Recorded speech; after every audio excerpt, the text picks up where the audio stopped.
প্রিয় দেশবাসী, আসসালামু আলাইকুম। বর্তমানে কিন্তু বাংলাদেশের মানুষ এবং প্রবাসী যারা আছে তারাও কিন্তু কঠিন একটা সময়ের মধ্যে পার করতেছিলাম অনেকদিন যাবৎ। তো আলহামদুলিল্লাহ এখন আমরা মুক্ত। তো কিছু কিছু বেঈমান আছে, তাদেরকে কিন্তু আপনারা চিনে রাখতে হবে। কিছু এমপি মন্ত্রী এবং কিছু ইউটিউবার আছে যে আপনার আমার দুর্বলতার সুযোগ নিয়ে মিষ্টি মিষ্টি কথা বলে আমরা এই বর্তমানে ছাত্র আন্দোলনের সময় দেখেছি তাদের আসল রূপটা। আমরা যারা প্রবাসী আছি আমরাও কিন্তু তাদেরকে আগে থেকে আমরা চিনতে পারি, কারণ প্রবাসীরা কিন্তু খুব দ্রুত মানুষ চিনতে পারে। তো দেশের অবলা মানুষগুলা কিন্তু তাদেরকে চিনতে পারে নাই। যখন এই ছাত্র আন্দোলনের কঠিন একটা মুহূর্তে এই হারামিগুলাকে আপনারা সবাই চিনে রাখবেন। একটা একটা নাম বলার কোনো প্রয়োজন নেই। বাংলাদেশের মানুষ সবাই কিন্তু বুঝে তো কেটা কী আচরণ করছে আন্দোলনের সময়, কে চুপ ছিল, কে ছাত্রদের সাথে ছিল, সেটা ছাত্ররাও জানে, মিডিয়াদের কাছেও আছে। মিডিয়া অনেক কিছুই কিন্তু এ পর্যন্ত প্রচার করতে পারে নাই। তাদের কাছে হয়তোবা তার থেকে ভয়াবহ কিছু আছে, কারণ তারাও কিন্তু জীবনের মায়া করেছিল। কারণ যে এই শাসকের হাতে কিন্তু মাত্র সাংবাদিক কেউ কিন্তু নিরাপদ ছিল না। পুলিশ দিয়ে সে সকল কিছু কিন্তু শোষণ করে নিয়েছে।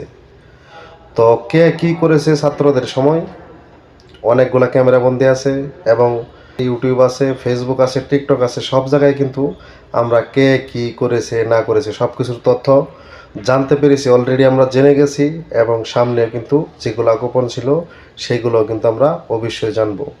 তো ছাত্র আন্দোলনের সময় যেসব ইউটিউবার বা এমপি মন্ত্রী বা কোনো পদে থাকা লোকগুলা যারা নাকি নীরব ছিল, নতুন যে সরকার আসবে তাদেরকে আমরা সকল প্রবাসীর পক্ষ থেকে আহ্বান করব, যারা নাকি ছাত্র আন্দোলনের সময় ছাত্রদের সাথে একাত্মতা প্রকাশ করে নাই।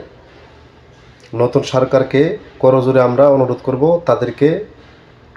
আপনি তাদেরকে গোয়েন্দা সংস্থা বা অন্যান্য সংস্থা দিয়ে তাদের সকল কিছু যাচাই বাছাই করুন, যে আগে যে সরকার ছিল তার সাথে কোনো আর্থিক লেনদেন বা রাষ্ট্রদ্রোহী কোনো কিছু ছিল কি না। ঠিক আছে? নয়তো এই ছাত্র আন্দোলনে সকল ছাত্র, মুক্তিযোদ্ধা, সকল শ্রেণী পেশার মানুষ কিন্তু মাঠে নেমে গেছে। অনেকে কিন্তু নামে নাই। দুঃসময়ে অনেকেই রকেট নাম্বার, বিকাশ নাম্বার অনেক কিছু দিয়ে সাধারণ মানুষের বা প্রবাসীদের মন জয় করে। মানুষ যখন দুঃসময় থাকে তাদের কিছু বন্যার্থ বা অন্য অন্য বিষয়ের কিছু ভিডিও করে প্রবাসীদের কাছ থেকে কিন্তু লক্ষ লক্ষ টাকা এমন হাতিয়ে নিয়েছে। এমন এমপিও আছে, এমন ইউটিউবার আছে। ঠিক আছে? তো যারা যারা নীরব ছিল প্রত্যেককে আপনারা চিনে রাখবেন, প্রত্যেককে মনে রাখবেন। তাদের চ্যানেল, পেজ সব আনফলো করে দেবেন, আনসাবস্ক্রাইব করে দেবেন। সবগুলাতে একটা একটা নো ইন্টারেস্ট দিয়ে দিবেন। কারণ হচ্ছে আমরা কিন্তু কে প্রকৃত বন্ধু বা কে তার জীবনের মায়া ত্যাগ করে আবু সাইদ ভাইয়ের মতো সব পুলিশের সামনে বা প্রশাসনের সামনে বুক পেতে মাঠে ছাত্রদের সাথে একত্রতা প্রকাশ করেছে, আর কে কে করে নাই সেটা কিন্তু আমরা সব কিছু জানি, সব কিছু বুঝি, এবং বাংলাদেশের মানুষ সব কিছু দেখেছে, জানে, সব কিছু বুঝে। তো আপনারা তাদেরকে চিনে রাখবেন। তারা নিশ্চুপ ছিল এই একটাই কারণ, তারা কিন্তু আগের যে সরকার ছিল জালিম শাসক, তার কাছ থেকে কিন্তু তারা ফয়দা অবশ্যই নিয়েছে। সেই কারণে কিন্তু তারা চুপ ছিল।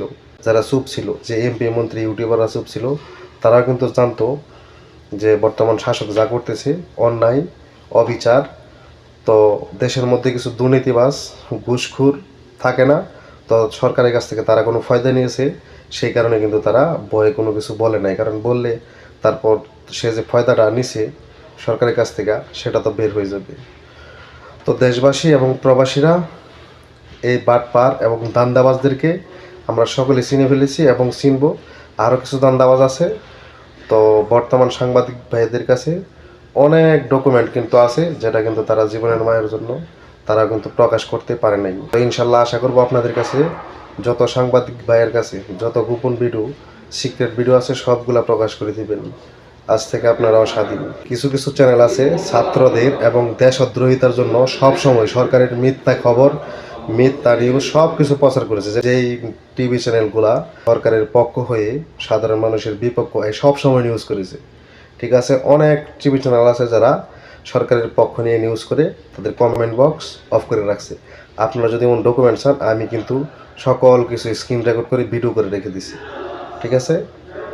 তো আপনারা যদি চান সেটা আমি আপনাদেরকে দিতে পারবো। তো দেশবাসী এবং প্রবাসী সকলের পক্ষ থেকে সবাইকে জানাই লাল গোলাপের শুভেচ্ছা।